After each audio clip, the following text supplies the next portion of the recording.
Today I'm going to be talking about MP3 players. That is, those personal MP3 players that came out around the late 90s and were quite popular around the early part of the 2000s. And I have three MP3 players that I'm going to be talking about today. It's basically the three MP3 players that I've owned over the last couple of decades. Some of them still work, some of them do not, and they're three different players from three different manufacturers. Now, you may be wondering, why on earth would anyone bother having an MP3 player if everybody nowadays has a cell phone? If people have a cell phone / smartphone and they listen to music on that device, why would they ever need an MP3 player? Well, I can think of a few reasons. First of all, not everyone can afford a cell phone or a cell phone plan. Also, too, there are certain people out there who just don't want to be locked to their cell phone. Although many people enjoy frequently looking at their cell phone and using it, some people just don't like that, and they don't want to be locked constantly to their cell phone. And they want to listen to their music through a totally separate device that's free of the internet. Plus, too, some people feel that the more they use their cell phone, the more data they're going to use, the more they're going to use up their battery, so they would prefer to use an MP3 player to save on those things. And you may be also asking yourself, I thought this was a channel that looked at retro technology. Yes, we do. Most of our videos are about retro technology, but every once in a while I do look at more modern technology.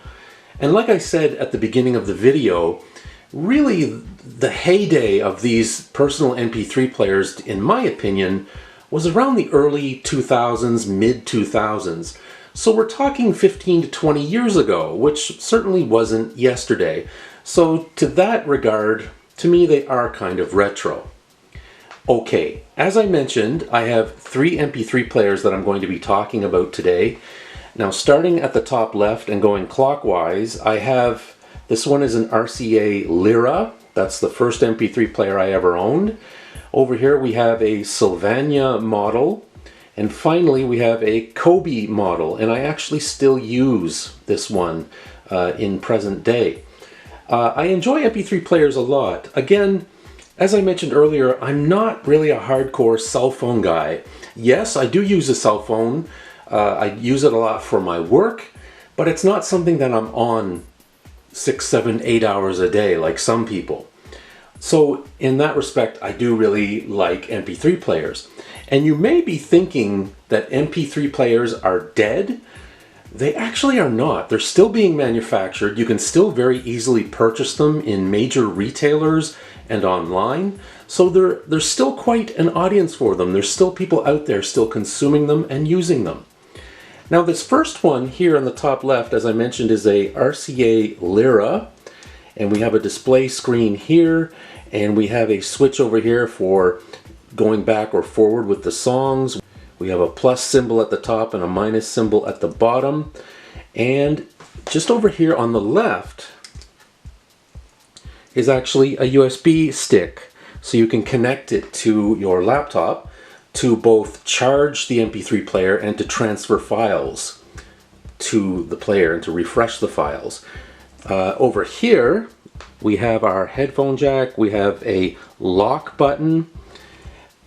On the back here we have a button marked M, and I forget actually what the M stands for, but I remember that being a very important button that controlled many of the features. There's also a record button. Yeah, so you can't do line-in recordings with this player, but you can record voice. And actually I'll show you, it's very, very small. But right down here is a very small built-in microphone. It's incredibly tiny. So if you wanted to use this little device to do voice recordings, you could use it that way. And also here on the back, there's a reset button. So if you, at any time you wanted to return to the original factory settings, you could just take a paper clip or something thin and stick it there in that hole, and you could reset the player to go back to its original settings. This was a very nice player. It doesn't turn on at all anymore. I did connect it to my laptop and I was able to see that the songs I put on it many years ago were still on there.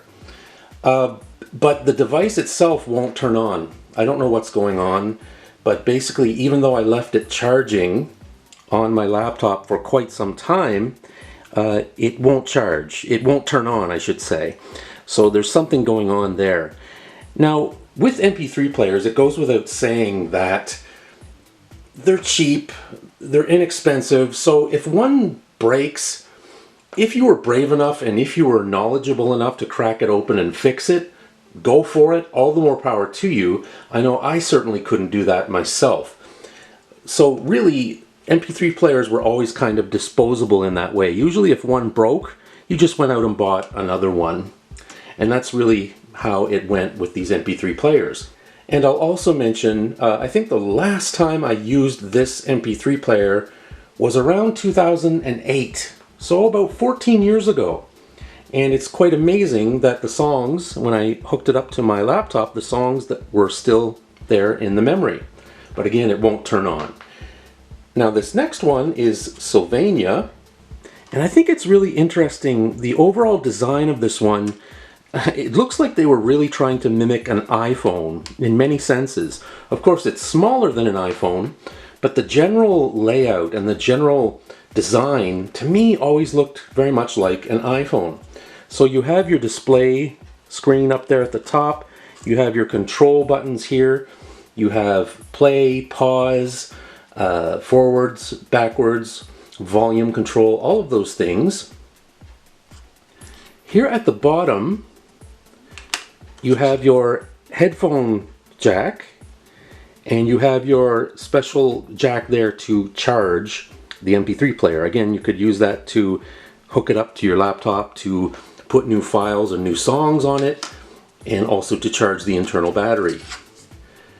Now at the top there, this one also has a built-in microphone. So you could do voice recordings with this one as well. And you have your on-off switch there at the top. And yeah, so that little hole there on the top is the built-in microphone. Now I did charge this one up, and I'm going to turn it on.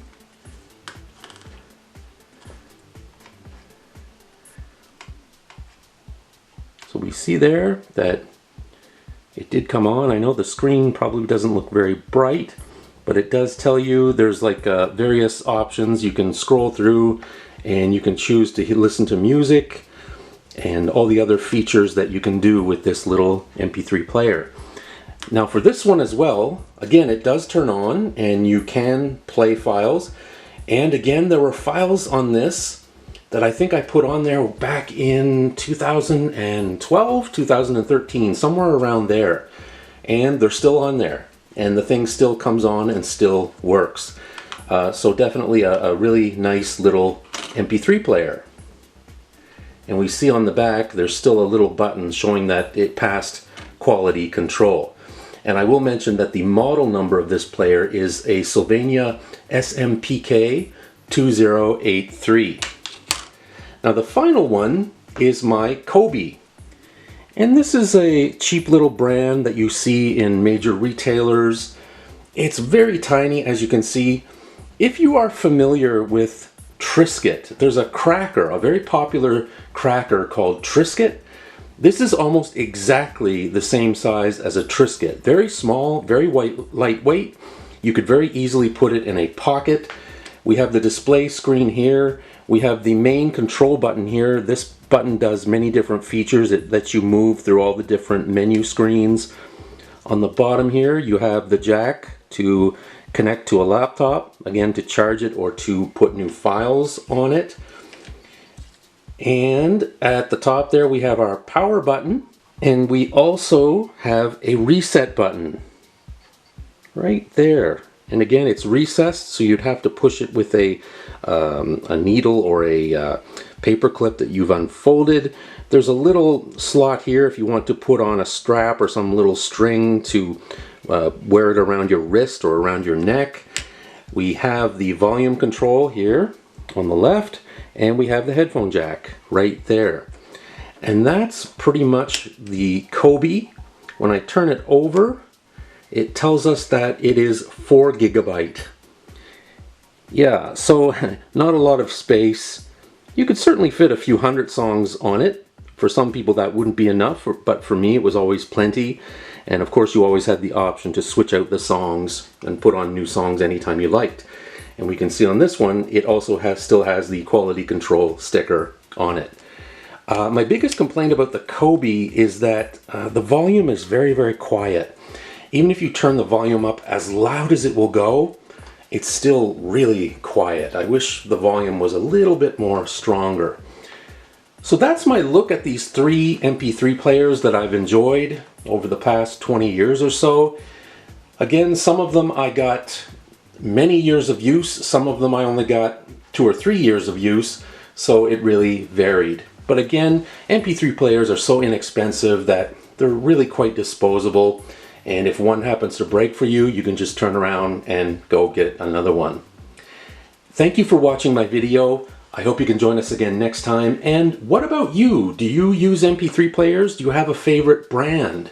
Is there a specific model of MP3 player that you always enjoyed using? Please let us know. Leave a comment. Give us a thumbs up. And as always, please subscribe to the channel.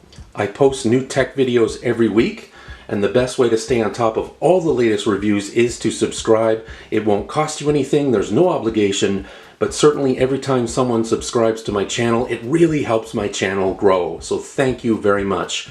We'll see you again next time. Take care. Bye-bye.